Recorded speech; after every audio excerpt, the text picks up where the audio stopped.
Hey guys, welcome back. Today's episode is brought to you by me because I don't have any sponsors. So sit back, enjoy the episode, and let me know your thoughts.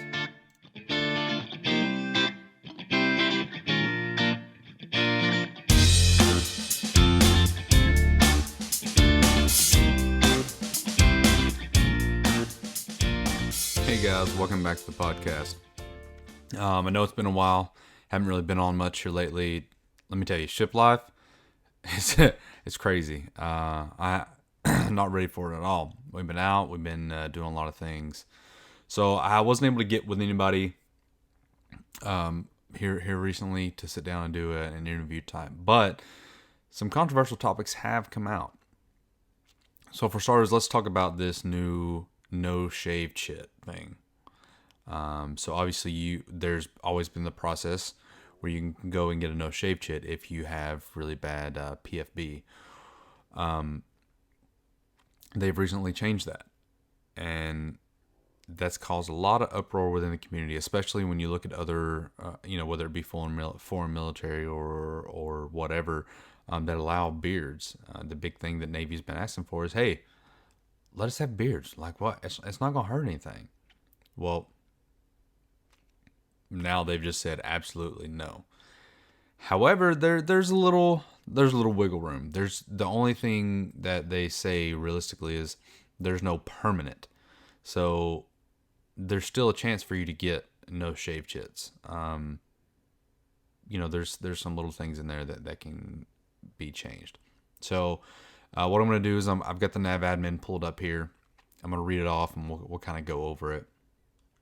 This is NAVADMIN 231/19. Remarks. This NAVADMIN announces the release of BUPER Instruction 1000.22 Charlie. Management of the Navy uniformed personnel diagnosed with pseudophiloleucitis barbae. I'm sorry guys, I can't pronounce that. PFB, right, which is the thing causing the ingrown hair, basically, which supersedes reference B.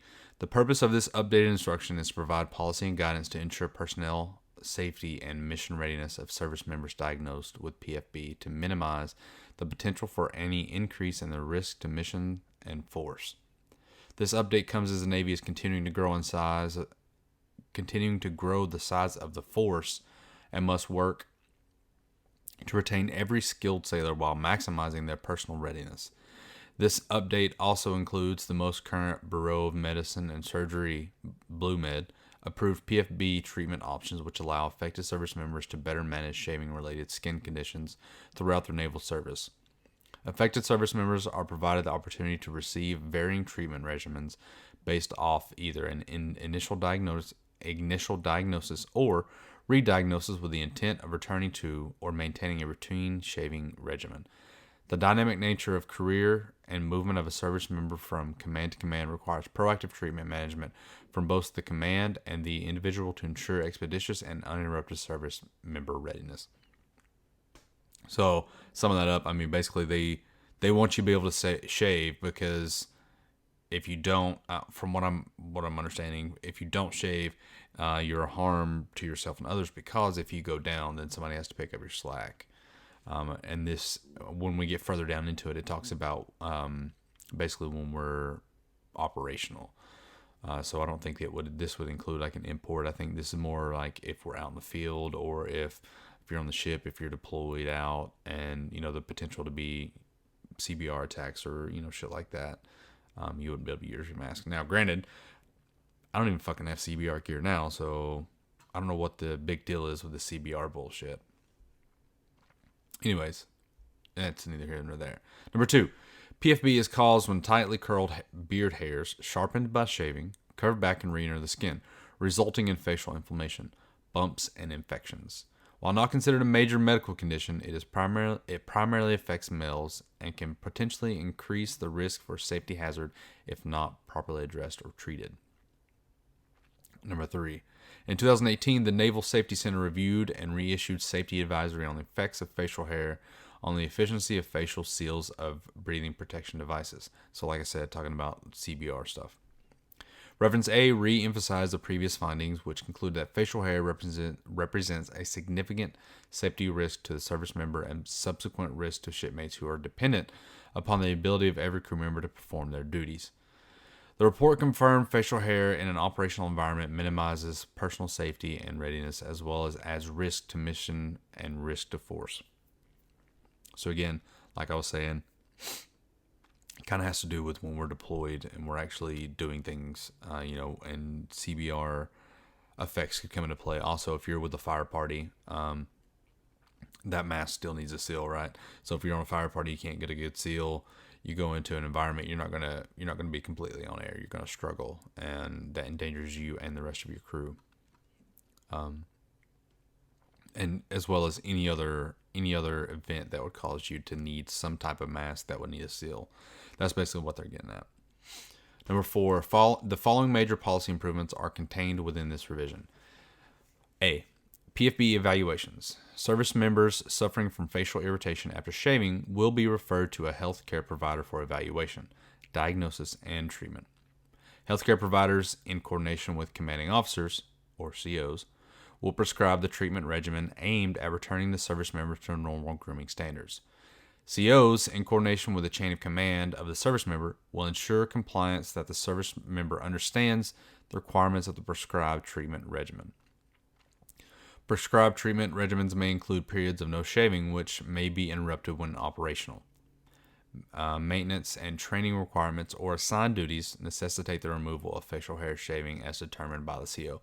See, so again here, everybody's kind of freaking out about the ban of permanent no-shave chits. Yes, there are no longer authorized permanent no-shave chits, but what I just read here is that there will be you can get a regimen where sometimes you will have the option of not shaving, whereas other times you're going to have to, right? So while you may not get that wonderful beard that you used to have, now at least you'll still have that option of occasionally you won't have to shave. Part B. Permanent no-shave waivers. Because of the safety risk that facial hair introduces in operational training maintenance environments, and taking into account that proper treatment can in most cases help service members manage their PFB, permanent no-shave waivers are no longer authorized.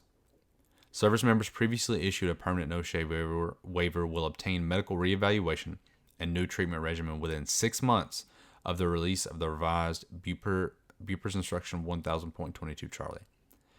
Service members assigned to a region or on deployment where PFB reevaluation and treatments are not available are temporarily exempt from the 6-month evaluation requirement and will follow the guidance of their CO for shaving until reevaluation and treatment are available. At no time will hair growth exceed 1/4 of an inch between directed shaving periods. So again, here it talks about there's no more permanent no shaves. You got 6 months to go back in and get reevaluated. Go in and see the doc and say, hey, let's figure this out. So if you're walking around right now and you have a permanent no shave chit, you're still good, but you have to go back into medical and talk to them and start your reevaluation. So keep that in mind. Make sure you know this instruction. Make sure you know exactly what this says. That way, if you do get challenged, you can be like, no, I've went in, I've got my appointment, or I have up to 6 months or whatever, right? It's better if you go in and have your appointment set up to where you don't just look like a shitbag that's trying to avoid shaving, right? Because, we're not dumb, right? There are plenty of people out there who could shave and somehow manage to get this permanent no shave chit, right? It happens. Don't be that guy. Make sure you go in and get your appointment. Part C. Medical and laser treatment failures. Service members with PFB who have been medically determined to be non-responsive to initial medical and laser treatments will be reevaluated annually to determine suitability for continued treatment and return to normal grooming standards as directed by their healthcare provider or MTF medical treatment facility. Annual reevaluations provide for skin texture changes that normally occur as service members age and become more susceptible to PFB treatments. In such instances, a modified grooming routine will be established and approved by the CO. However, the maximum authorized facial hair length of 1/4 of an inch still applies. Right, so we all knew this before. If you had no shave chit, whatever, it's still, it was always 1/4 of an inch. Part D, CO authority. If the operational training and maintenance conditions require, the CO may direct under such circumstances daily shaving until the situation permits return to the prescribed PFB medical treatment. CO directed interruptions to prescribed shaving regimens must account for the ability of an individual service member to continue duties and responsibilities in order to ensure compliance with all safety policies and requirements. So again, here, it's not that you can't get a no shave chit.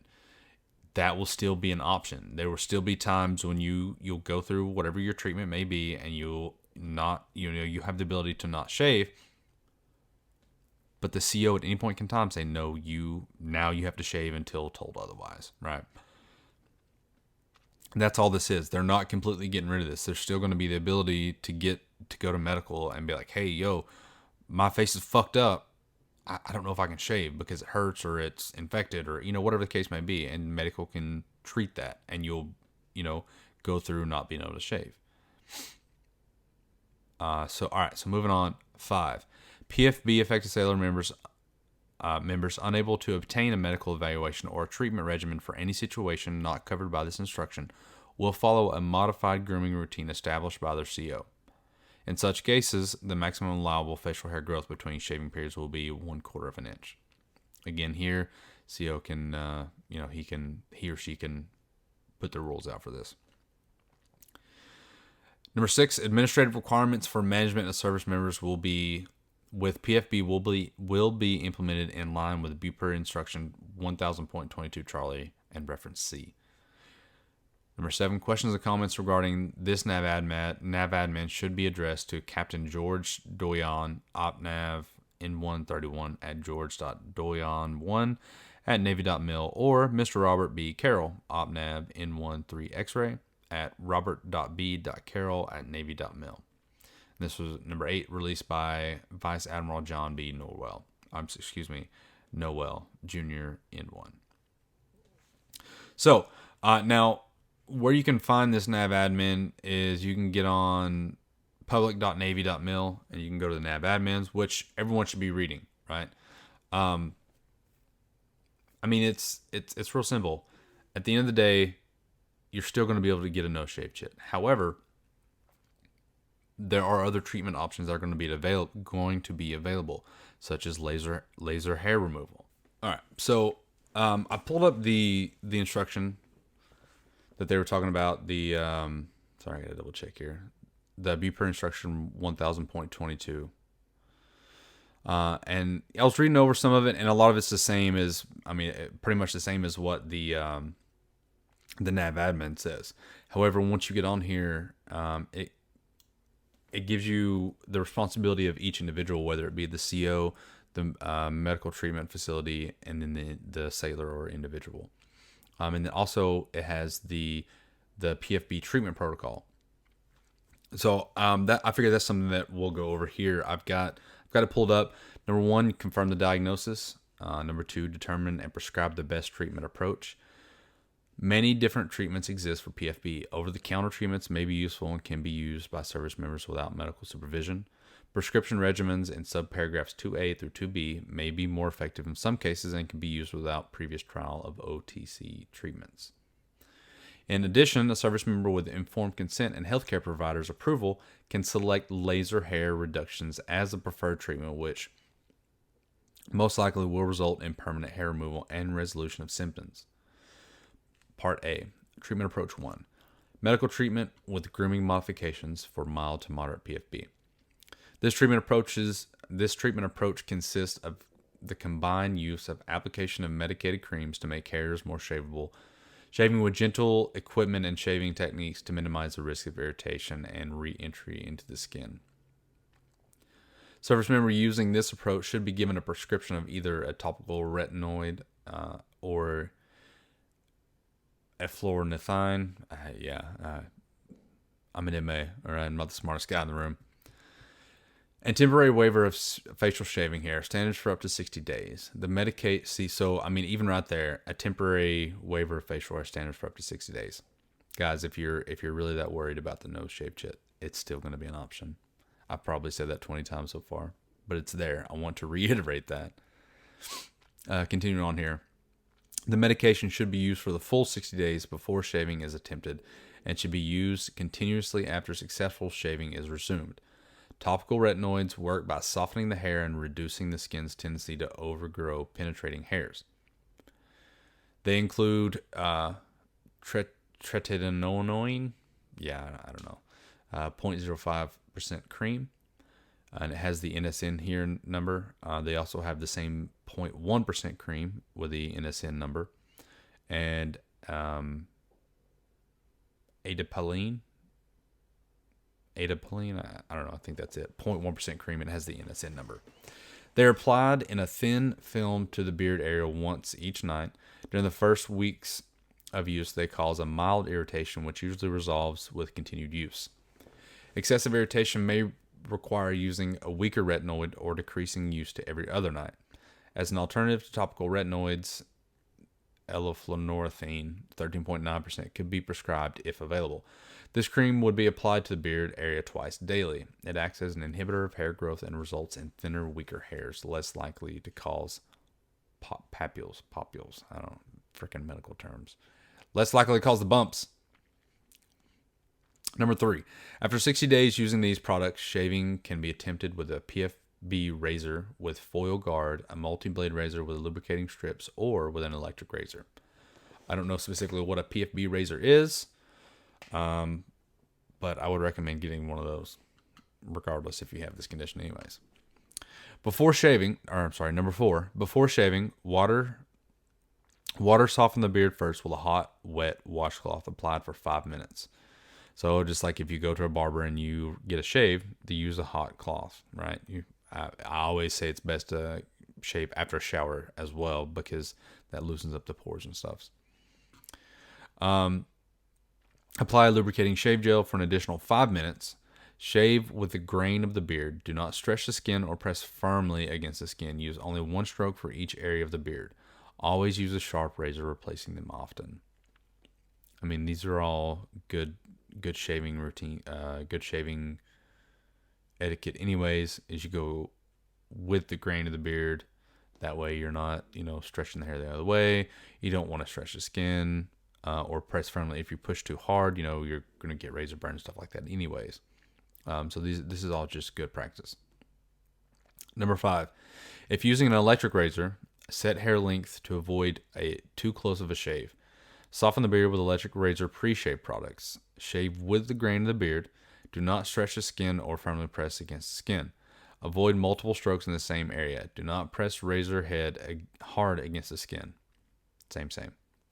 Number 6, a soothing aftershave cream should be applied whether a PFB razor or an electric razor is used.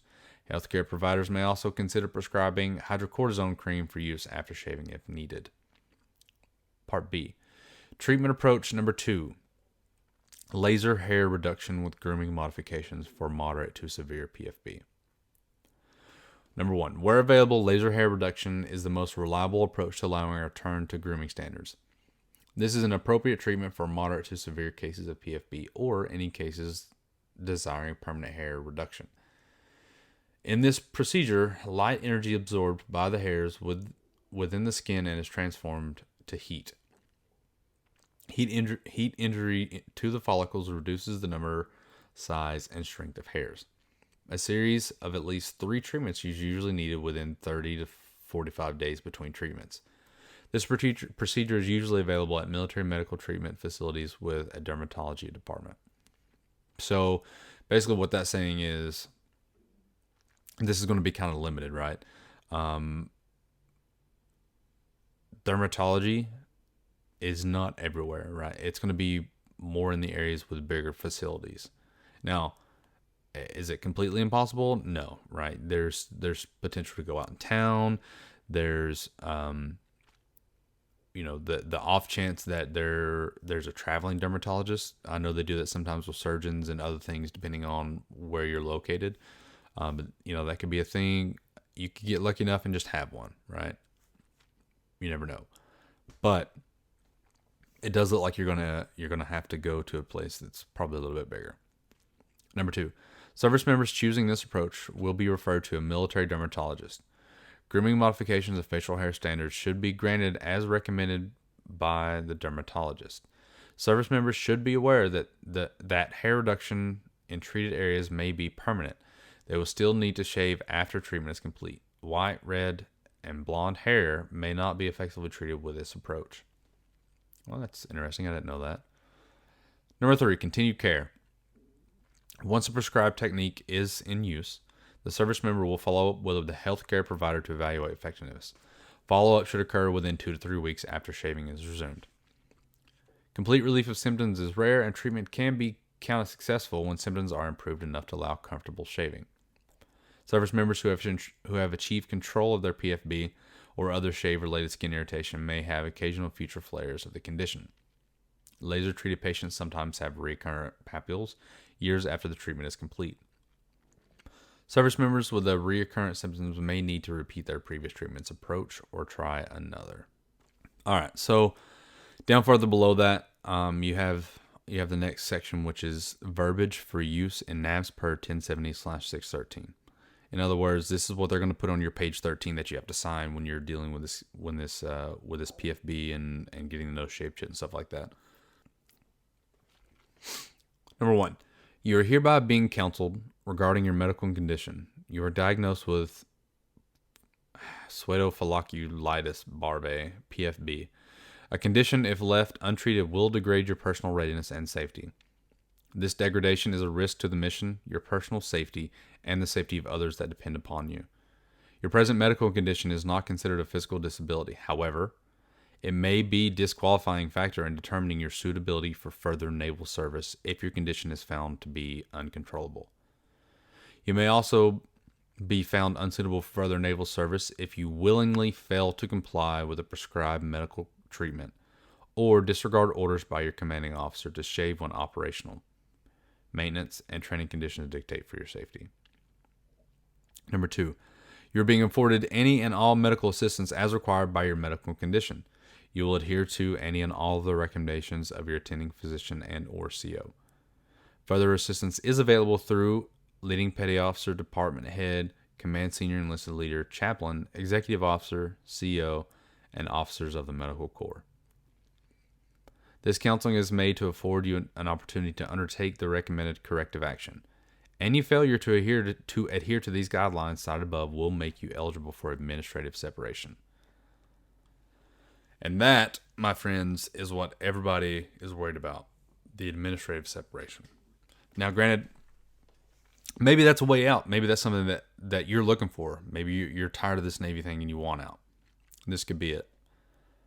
I truly hope that that's not the goal. I hope that's not what you want to do or you're trying to do. But, I mean, it's right there. If your condition is completely untreatable and you aren't going to shave, you refuse, you're done.